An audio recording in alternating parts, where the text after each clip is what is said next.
সলমান ফার্সি রাদিয়াল্লাহু আনহু কোন যে হুজুর পাক সাল্লামের শাবান মাসের শেষ তারিখে আমরা যে খুতবা দিলা, অর্থাৎ রমজানোর দূরে আগর দিন, রমজানোর আগর দিন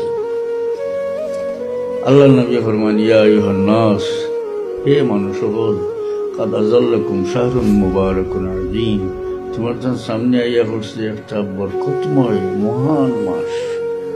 সুবহানাল্লাহ। ফলে আল্লাহ নবী কথা বাতাইলা যে এই মাসটা সাধারণ মাস নয়, বরকতর মাস আর আযীম মহান মাস। শাহরুন জাআলাল্লাহু সিয়ামাহু ফরিদাতান ওয়া কিয়ামা লাইলাতিহি তাতাওয়ান। এটা এমন এক মাস যে মাসের দিনও রোজা রাখারে আল্লাহ ফরজ করে দিয়েছেন, আর রাত্রের নমাজরে আল্লাহ সবার খান হিসাবে গণ্য করছে। এই রাত্রের নমাজ হইতে জান তেরাবি নমাজ, তেরাবি পরে হাত পড়বেন, এটা তো কমাইয়া আনি দিয়েছেন 8